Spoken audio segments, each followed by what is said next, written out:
It goes on to short history as far as that issue itself is concerned. It said what we're looking for. Does the country have issue modern electronic passport? And it goes on, to speak about how the process works. Yeah. And then, of course, then the 6 countries which are listed. Yes. Kyrgyzstan, Nigeria, Sudan, Tanzania. Then the reason is straightforward. It goes on and on and on and on. But it's also very instructive to look at the section which speaks about that. And let me read it briefly because, generally emotions, like I say, I'm very fond of the famous saying of Mario Cuomo, you govern in prose, you govern in poetry, but you campaign in poetry, but you govern in prose. Okay. That means the nitty-gritty. So it's good for people to read it. It says that further to last year alone, it was talking about the question of, it made reference to Chad. And it says that Chad was removed because it became exemplar. Improved lost and stolen passports were reported. And then it deepened its exchange of terrorism information. This country was removed from the list. Then it goes on to say that further alone in last year, we've seen notable improvement made by countries informed about their specific deficiency. Okay. Countries are informed about their deficiency. Then it says 2 examples. 2 countries are sharing information with the United States that they were not previously sharing. 2 countries have begun on improved reporting to Interpol, and 3 countries have provided example of their passports to the U.S. On and on and on and on and on. And of course, there are sections about it which speaks about the question of it's not a total ban. It isn't. Visas are still issued. And for us in the Chambers movement, we're very impressed in terms of the fact that when there are business to do, you go on, of course, you look at the papers, and they will be issued. But generally, we must accept the fact that the crisis and problems which face us in Nigeria is one of the reasons which, and as a practitioner, as a diplomat, I spent 35 years in Nigerian Foreign Services. Part of it, I have to issue visas too as well. Usually, you do from time to time come out with regulations, and I'll give you a good example. When we had crises of romance fraud in which, a 27-year-old man or a 67-year-old woman outside, especially Europe and other places, falling in love with a 25-year-old person. At the mission, we said, hey, listen, because before, all you need to do is fill your form, send the passport to the mission, and we issue. But we now say, look, we need restriction. Let them come for interview. So I think the reaction of the U.S. is according to what we have in here, according in to terms what of those you crisis just told problems. us in there, Ambassador, it does seem a bit like other countries have listened to some comments, remarks, observations that they had made and had moved to make amends. Yes. Whereupon they had said, okay, there is no confusion anymore. The matter is clear. Clear, yes, sir. It'd be like say we know here word, to put it very, very locally. Well, I was discussing these also on radio this morning, and which said that because they did not wake up to do this, it's a process, and that's what happens, in the world of diplomacy, travel, visas, and issues like that. Maybe there was something deficient that for some reason we did not address. We did not address. But now the president has instructed that a committee be set up, to be headed by the Minister of Interior, to address these matters. Yes. But let me find out why Barrister Femi Aino is shaking his head. Yes, thank you for letting me in. Now, first of all, let me just make a background statement. Under international law, nations have a duty to control the entry of aliens into their territory. Every country has the right to do that. Such as Nigeria is doing currently. Nigeria is doing it. We're doing it currently. UK, with our partial every closure. other country, Admission is the right of the this and receiving that. state. Yes. That's, Okay. And it's not limited to that. Under international laws, nations are also under a duty to promote family life, to make sure husbands are not separated from their wives or children. So how did they do that? They issue visa. If you are living in UK, in America, Mr. Yori, they issue visa to your wife and children to come and join you.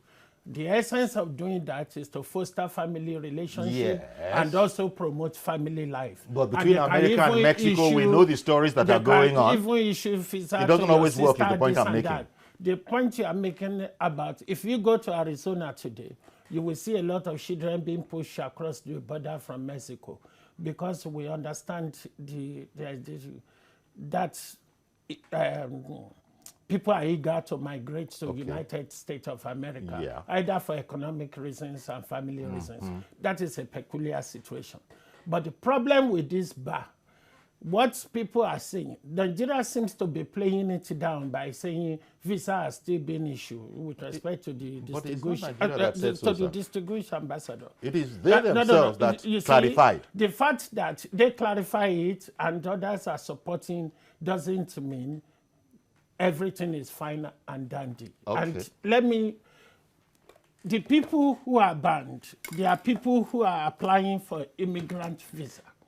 And under the immigration law in the United States, I will tell you this.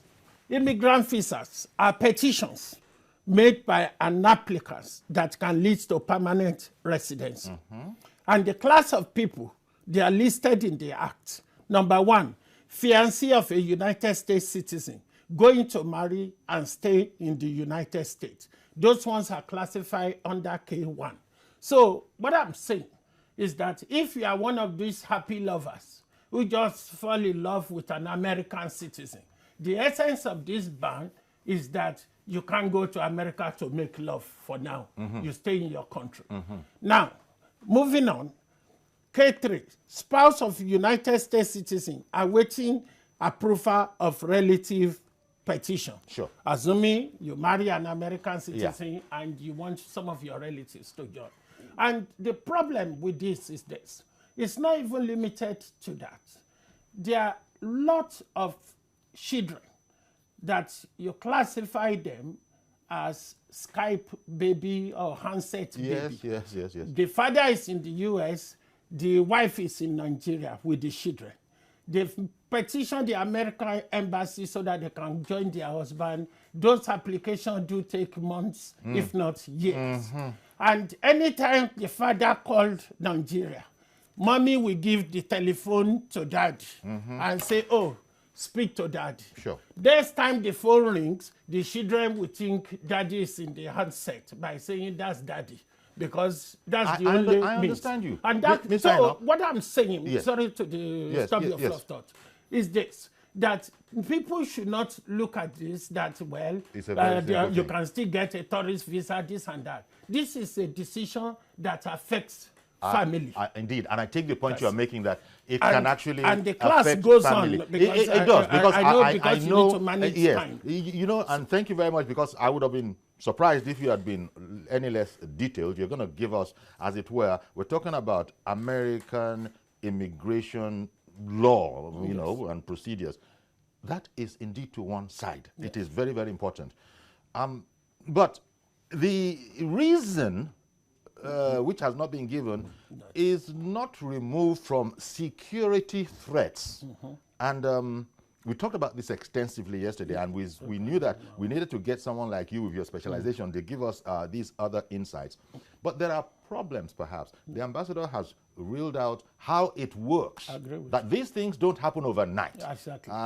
There's usually, it's not usually a knee-jerk reaction. Even though some people are now saying, hey, Nigeria, among other things you can think about, how about a retaliatory action? I know there are times when that might be because we can say, okay, you too, nobody's allowed to a Nigerian immigration visa into Nigeria.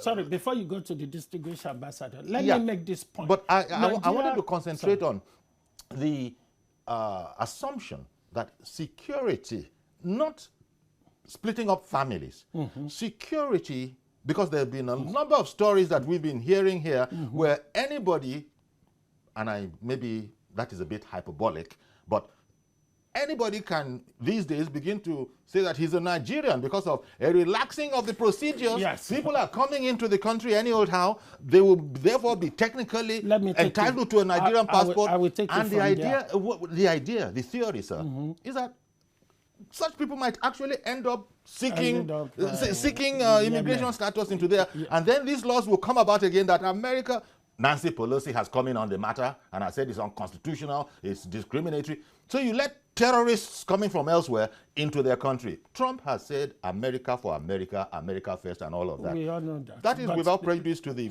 valuable legal aspects that you're giving us. No. The point is this. Nigeria has a problem. You see, and I don't blame the American government. Because, number one, the way you issue your passport here is such that... No. Let's the way we issue our passport. Why did you say your passport? Sorry, okay. Why did you say your passport? My apologies. Our passport. Okay, my apologies. We can argue that from now to the end of the Are you not part of us again? But I'm saying... Are you not carrying a Nigerian passport? I carry a Nigerian and I carry passport of other countries. I know. But I'm just making comparison. But let's just focus on the issue. The way Nigeria issued passports, it is quite disturbing. This is, you will recall some years ago that there was this investigation by CNN journalists and they arrived in Nigeria within 24 hours. Yeah. They managed to get Nigerian passport. Yeah. And I've said this on so many occasions that, you see, passport is an acknowledgement of citizenship. Birth certificate is a gateway to nationality because you can be born in a place doesn't make you a citizen. But, you see, the problem we have in Nigeria is this. Anybody can go to, if you go to the passport office now, you know one immigration officer, you know one tout, within the next 24 hours, you get your passport. That should be. Let us break the immigration service. So if anybody wanted to protect themselves from lapses in Nigeria... Maybe perhaps I should come in. Okay, please. Let me address that because I'm not only a theoretician, I'm a diplomat, served in the foreign service an extended period, and also have you've actually had hands-on engagement with these matters. Yes, with this matter, both from the theoretical perspective, because I did international law twice, both at the PG level as well as master's international, also international law. Why am I serving in Australia? I'm saying that there's been some progression in terms of the question and issues of passport, which you're talking about. We've moved from the MRP in those days, machine readable passport, to a passport which is now biometric. And we've had cases in which people came to the mission, they wanted to change name, and people who had also gotten passport before, by the time we put it into the process, the machine rejected it in Abuja, that this man had a passport before. We've had that in terms of the question of issue of passport. Now, to tie it back to the question we're talking about, because part of the thing, please, it is necessary for people to go and read and look at what is on that website. Okay. It is necessary. It is detailed. Like I said, you were talking about the question of family. Under the section, reminders on restrictions, and I'm reading from that side now. I said, let me make 2 reminders before I wrap up. I'm reading it from the Homeland Security section. First, as I said before, it is important to remember that this proclamation only restricts entry on certain categories of immigrant visas. Family members can still visit their loved ones. Businesses can still employ qualified candidates, and other visits can take place on a temporary basis with a non-immigrant visa. You see, it is necessary for people to have a proper understanding of it. There is no doubt about the fact that the United States has come up in terms of this issue on the issues of security. And I mean, let us be frank, we have problems as far as security itself is concerned. But in context of diplomatic relations between countries, as I speak to you, we have a delegation that is on its way to Washington, led by the Attorney General, the Minister of Foreign Affairs, and I think in respect of the repatriation, in respect of repatriation of funds, which were stolen and which we want to get back. The U.S. has not said that, no, we will not discuss with Nigeria to get stolen money back. I mean, this is in context of general diplomatic ties. But the issue which they have raised is key. And let me speak. And also, let- sorry, Ambassador, we have heard the news that the president has actually immediately formed a committee Yes, of course. I mean, to address these issues. yes, of course. I mean, that's something positive, because you cannot fold your hands. And they have when said that you they have will things like continue this. to work with the U.S. and her allies. Oh, and I also speak as Director General of the Nigerian Association of Chambers of Commerce Industry, and it's quite interesting for us because this is key. Yeah. Why? Because our members have relations with business outfits in the U.S. As I speak to you, we also engage with the U.S. mission too, in a way, because they invite us regularly to the U.S. fair. That means they want to do business with us, and despite all of this, they know that at the end of the day, we will need visas, and there are members who will come here. So all those things are going on. But I do understand the reaction to this kind of thing. The bottom line is we have this on our laps. What do we do about it?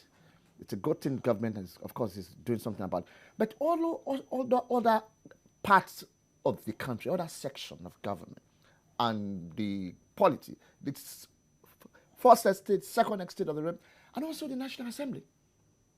The National Assembly also has a role to play in this, because there is a forum in which legislative parliamentarians across the world meet.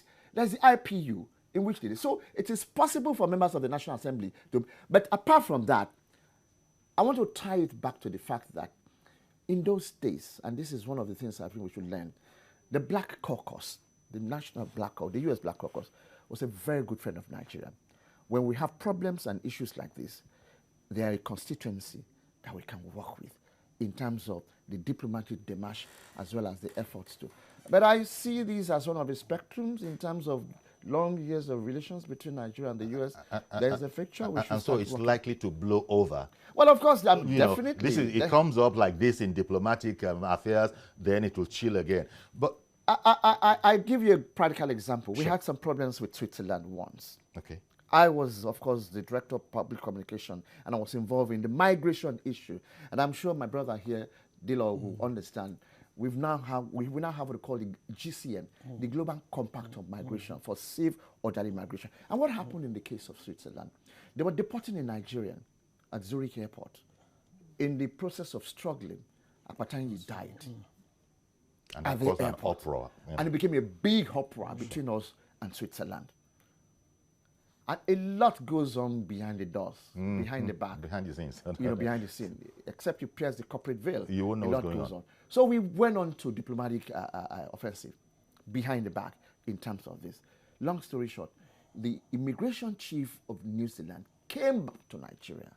They did some kind of apology, and that was what led us to Switzerland, you meant? Yes, Switzerland. Okay. Yes, and that was what led us to have this migration agreement between Nigeria and Switzerland. Okay. Now, I asked at the beginning yes, if this was a storm in a teacup, if were we making a mountain out of an anthill, and I think you are saying that it needs to be taken much more seriously than those kind of than notions. setting up a committee, even. Yes. Because if you listen to the ambassador, what do you say? I don't expect the ambassador not to support the position of Nigerian government. But what I'm trying to say, what he read out, he said family members can still visit their loved ones. But not on a permanent... Not to join their loved ones. Not on a permanent... That is where I have a concern. That is visit. Do you really... If you are living in U.S., Mr. Ayori, yes, do you want your children to visit you or join you as a family? That is the question. Okay. But leaving that aside, okay, the fundamental issue is this. Most of these countries have a visa waiver scheme. Nigeria is not benefiting. It's just the reason why is just because of our immigration system, inadequate immigration law, and the way we issue our passport. Nations have now moved to issuing an iris passport, whereby it can recognize your face and what have you. As soon as you get we are compliant. I understand that we're becoming more and more compliant. And another problem which we have is this. This is the Nigerian immigration law. It's about It's not more than 34 pages. Yes. In a country... How big is America? No. In a country of How big is 250 million. America's own? I won't be able to say that, but I can so talk you about... can No, say- excuse me.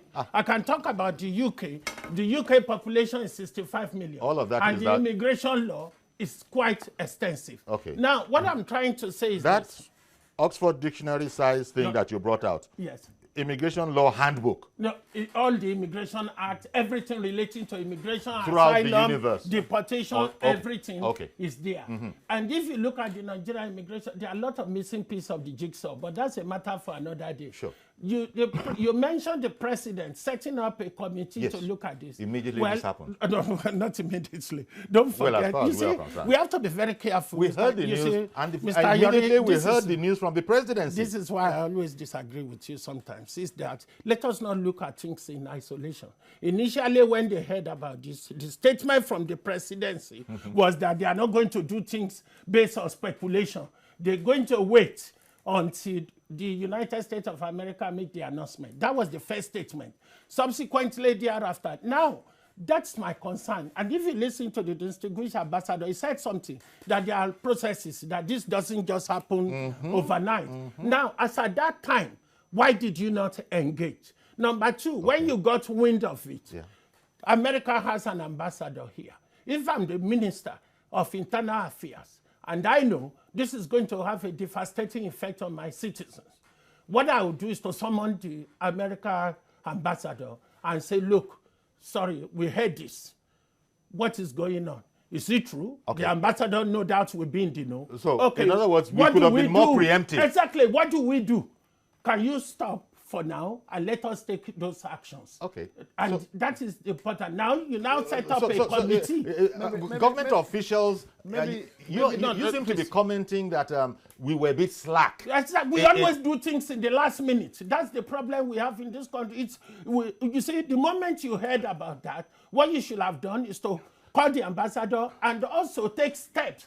Look, I think you mentioned Chad. Are you insisting, sir, that Can I- all of this is largely our fault for not being proactive? Number one, we have our own share of the Yes, of course. problem. Let me Sure, come. sure, Ambassador. Let me come quickly. You know, there's issue of rationalization and irrational analysis. They're two different things altogether. Why we may have emotions about this, we need to calm down. Okay. And in terms of to sort out the problem. We do have a mission in Washington, and I can confirm to you that indeed the mission had engaged even all through when the process was going on. When all the process was going on before it led up to this. And if you look at what the Homeland Security has on its website, it takes that sometimes what you provide to prevent it is not sufficient. Okay. You understand? Okay. So maybe perhaps I'm along the line. I'm no longer in government, but as somebody who is also Of that knowledgeable, community. who was also part of the community, who was, as far as the Nigerian diplomacy itself, foreign policy itself, I do know that all these processes continue, and a lot of things are done in the mission to prevent. But at the end of the day, this particular issue, like we said, the question and issues of security is one of the key issues, which of course, don't forget there was a time in which flights from Nigeria were not even allowed directly into the U.S. itself until the ICAO came in, the Homeland Security and the U.S. Department of came in and then started it out. Now you have Delta coming and that. So this is So how there's it a goes on. security emphasis. There's a security dimension to it. Security that, okay. Also the yeah. question of cooperation. And like we said, even intelligence communities across the world share with each other. And as we speak, I think 11 chances out of a dozen discussions are going on the two sides. Yeah. That's why I'm saying that all these issues need to be taken in properly. The question of family issues and things like that, which you mentioned, the website is quite clear on that, with reference to specific issues, because if you go on, time will not let me read. Yeah, I there understand are applications but on people ground. can read it up for themselves. Yes, let them go and read. There are applications already on ground, even before this. There is a cut-off date in terms of when you can resolve those issues. Even when you still miss the cut-off date, you still have. I give an example. I had the case of somebody in the U.S. laws. It's jus soli. That means that It's not jus sanguine. I mean, it's not jus sanguine, which means that if you're born on the ground of the U.S., your citizenship. They're even tightening those laws now. Yes, they are. I had a case in my hand. Somebody who was born on the ground of the U.S. and somehow, because he was under diplomatic cover, they were saying, no, you are not. But the family itself had moved out of the U.S. and they were no longer diplomat. That was when the child was born. They decided to take the passport from the person. But subsequently, there was a representation. Long story short, the U.S. passport was returned to that child.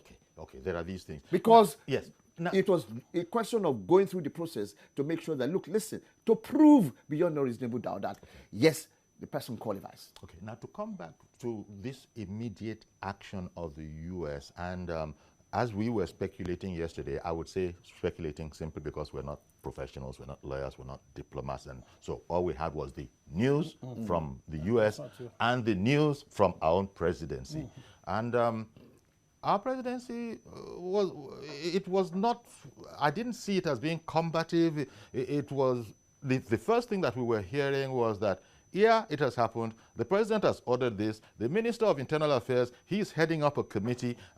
We've just heard that also there's other delegations going over there. All of it towards getting to the bottom of what exactly brought this all about. And then I was saying yesterday, I said it repeatedly, there's the interesting words that were used about with a view to addressing whatever the issues were. Now, let me continue my word speculation. We're speculating that maybe the U.S. people were unhappy with our cooperation, our sharing of stuff with them, sharing information. Yes. Maybe that information that they had shared before, they had found that it had ended up where it was not supposed to be, etc., etc., etc.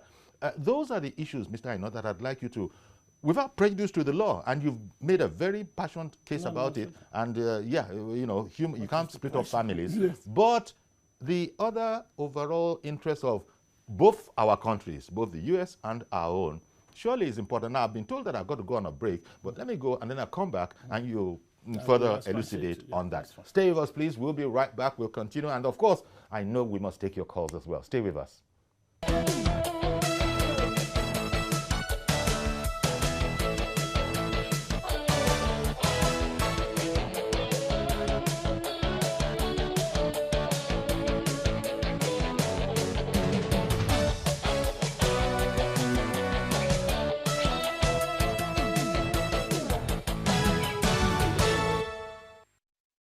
Okay, welcome back. Quite vigorous conversation that we're having here, you know, trying to understand the American partial restriction on immigrant visa status. Apart from the security risk which they mentioned, they talk about identity management information system and how that works. Yes. If you book a ticket to fly to United States of America today, let's say through KLM, for instance, and the three of us book, our information gets to the U.S. even before your luggage. Yes.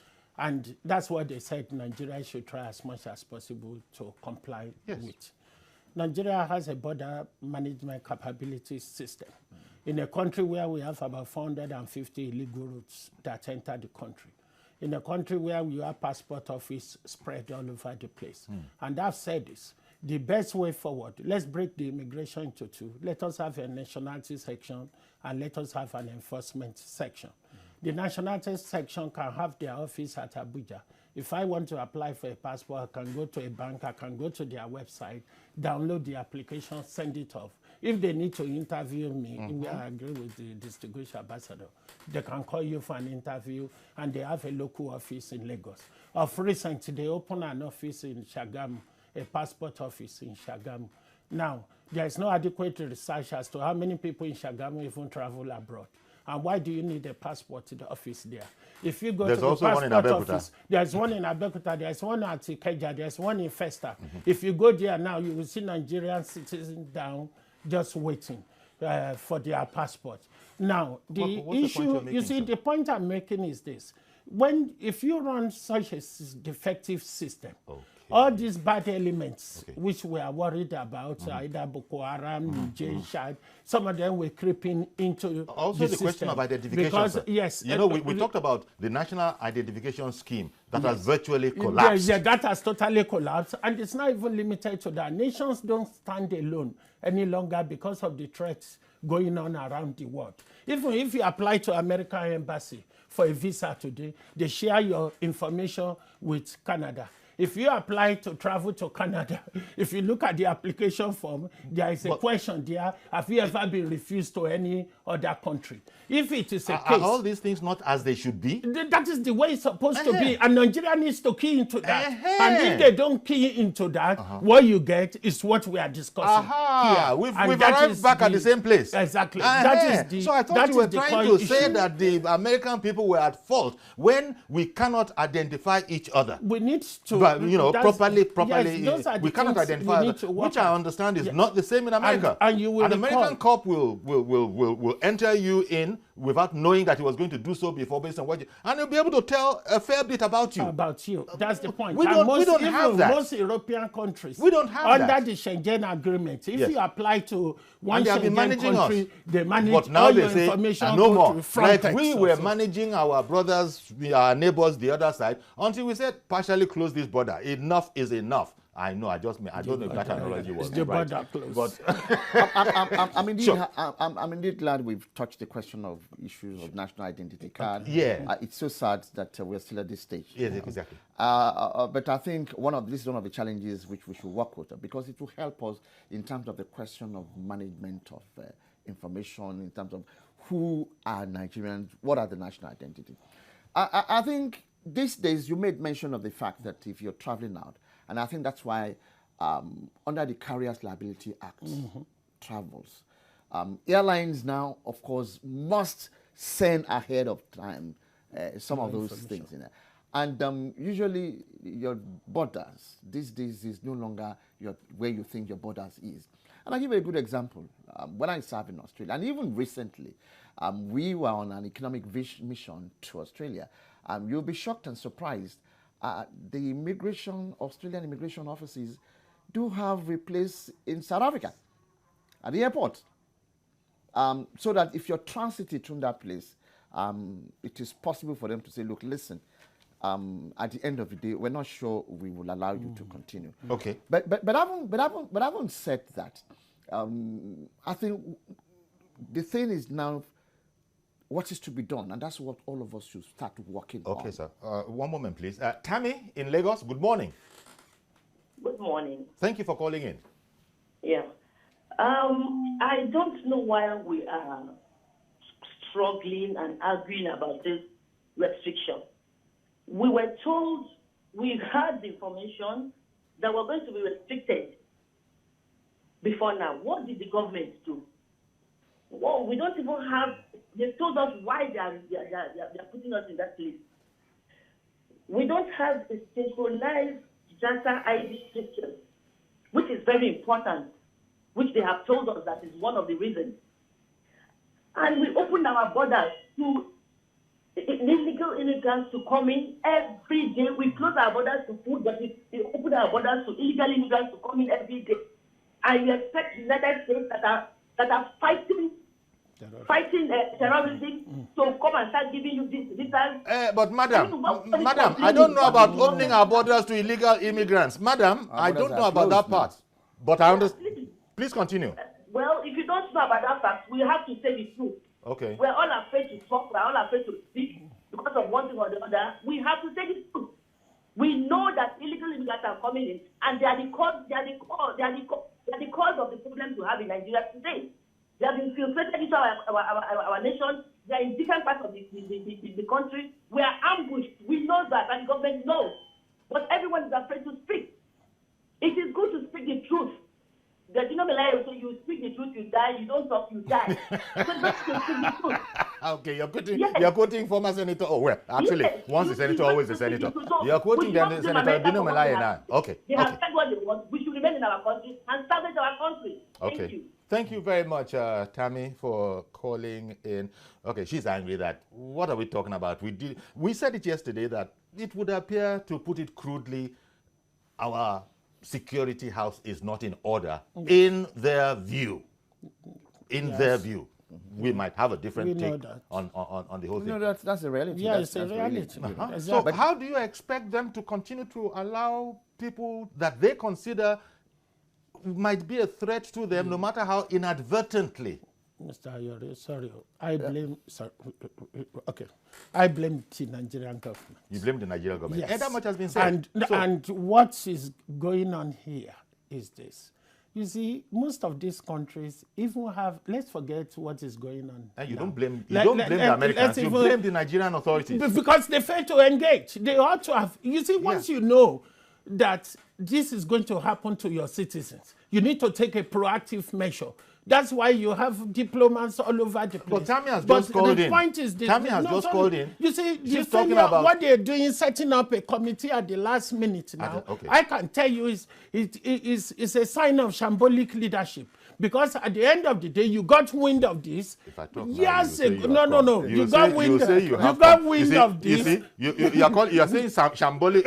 If I talk now, you say this is the problem with you, Mr. Ayori. Okay, fair enough. You want to withdraw shambolic leadership. Okay, well, you want to withdraw shambolic leadership. Let me water it down. Oh, yeah, water it down. Okay, let me water it down. Okay, we praise the president for the fact that he has set up a committee. But this committee, they need to get on board as soon as possible, because it's a and make sure that this decision is reviewed. It's a bit like closing the stable door after the horse has bolted. Okay, and that's the point. Well, thank you very much. Sorry,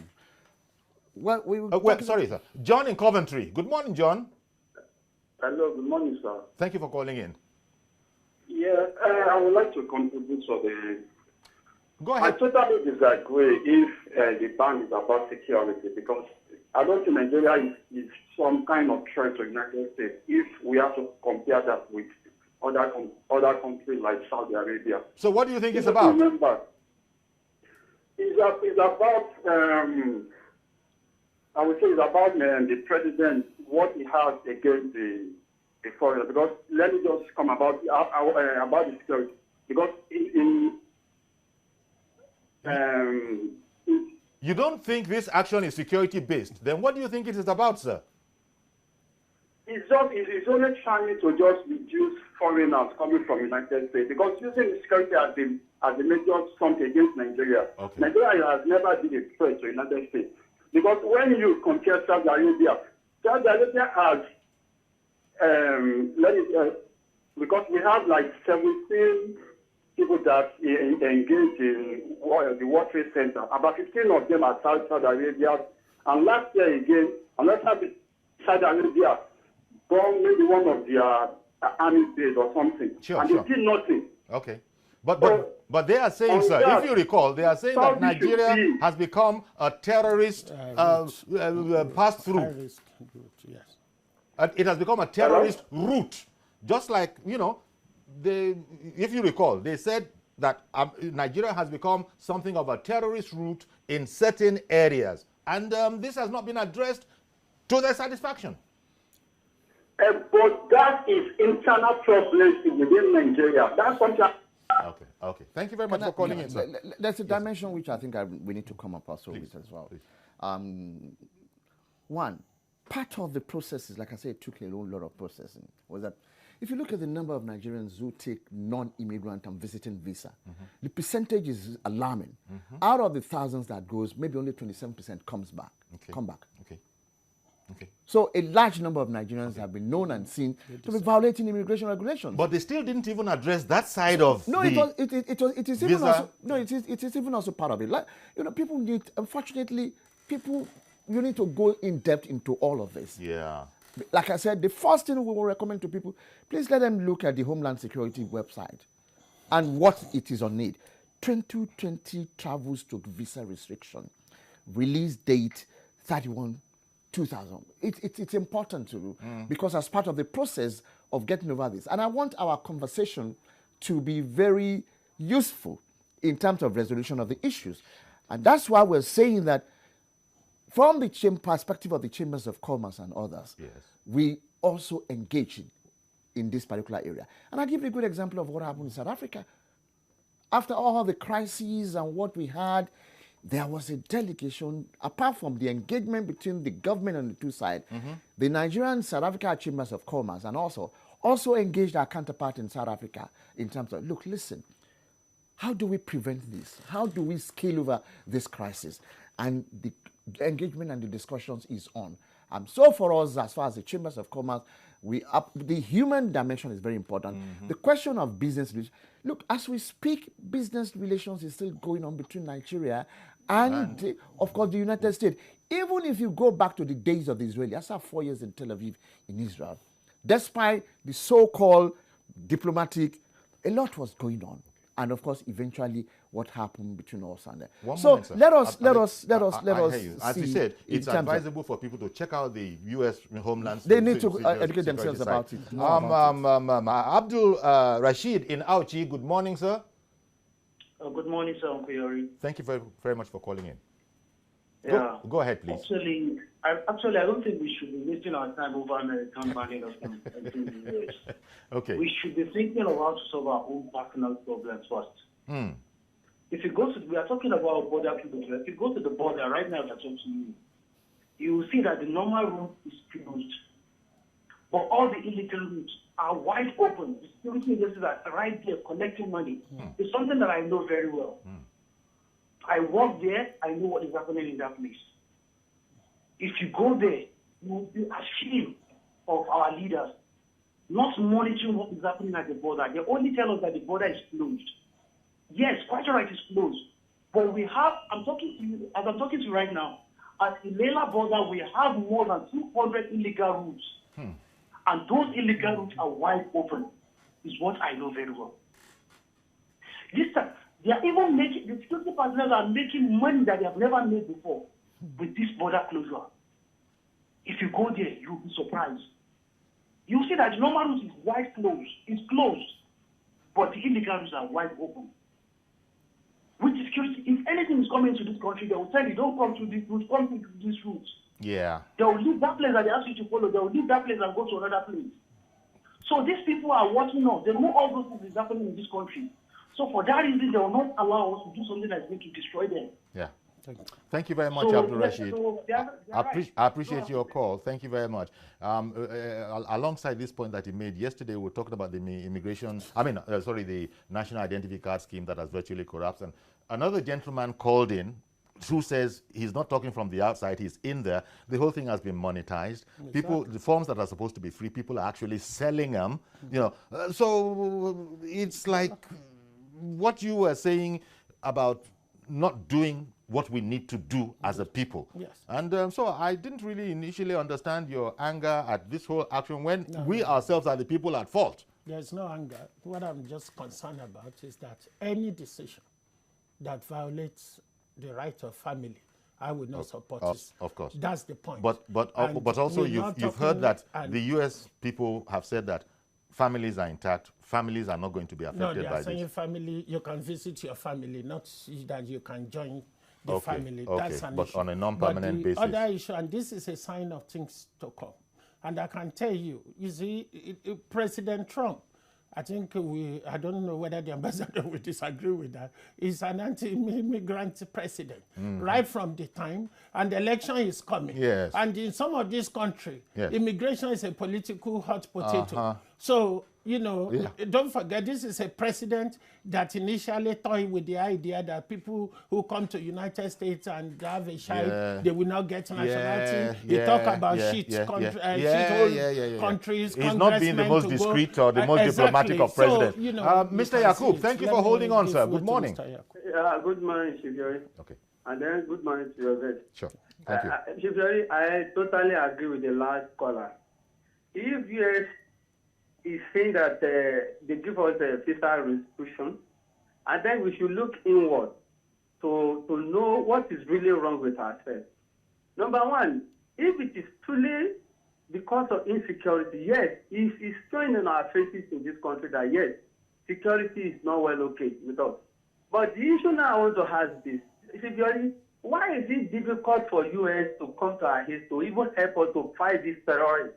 Why? Because I don't even understand. Because they are in Afghanistan, they are in Iraq, than all sorts of other countries that ICC are totally working in that area, and then they are destroying them over there. Yeah, And then yeah. when they're bombing them there, they come down to Africa, Yeah. especially here in Nigeria. Okay, Another one is that Yakub. Super to I Kano. beg your pardon, because we've run out of time. Thank you very much for setting that up. The ambassador said he'd like to take a stab at Yes. that question of why can't the U.S. even come and help us fight these terrorist I was elements. talking about the UN. US, he said. Well, the US. Okay, but you thought he meant UN. Yeah, okay. I'll answer the question. Sure. Within the framework of the United Nations itself and the General Assembly as well as Security Council, there's a cooperative endeavor there. We have the UN Security Council resolution on global terrorism, and a lot of cooperation is going on in that particular area, involving also the US and everybody. Please go and look at the UN Security Council resolution. I think it's 320 or whatever it is. Then apart from that, we also have the UN, the Small Arms and Light Weapons Initiative, which is a global framework to tackle the whole question of small arms and light weapons. Hundreds of millions of small arms and light weapons are in the arms of terrorists, in terms of group, causing security issues. We also have that platform, and a lot is going on in that particular area. It is now the responsibility of countries to set up their own NATCOM, the National Action Committee on Small Arms. The question and issue is how far have we used these instruments to tackle some of these issues? Because they are also all related, itself. Like I said, these are some of the things which, of course, we need to. Mr. Ifeanyi in Ojo, good morning, sir. Good morning, sir. Okay, quickly, please. Yes, the topic is very interesting. It is very shameful that at this time and age, we are still crying that some countries refuse us entry into their countries. On a permanent basis. It is very shameful. It's not permanent. If those who have ruled us all these years have done very good job, if your house is good, you don't need to go to another person's country. Okay. If this Nigeria is what it's supposed to be, yes, people will be migrating from here to other countries in large numbers. Mm-hmm. You only go and do whatever business you have to do and come back to your country. In the past, Ghanaians we are here, and today Nigerians are trooping into Ghana to live. And when they deny entry, we cry. South Africa, the same, and so many other countries.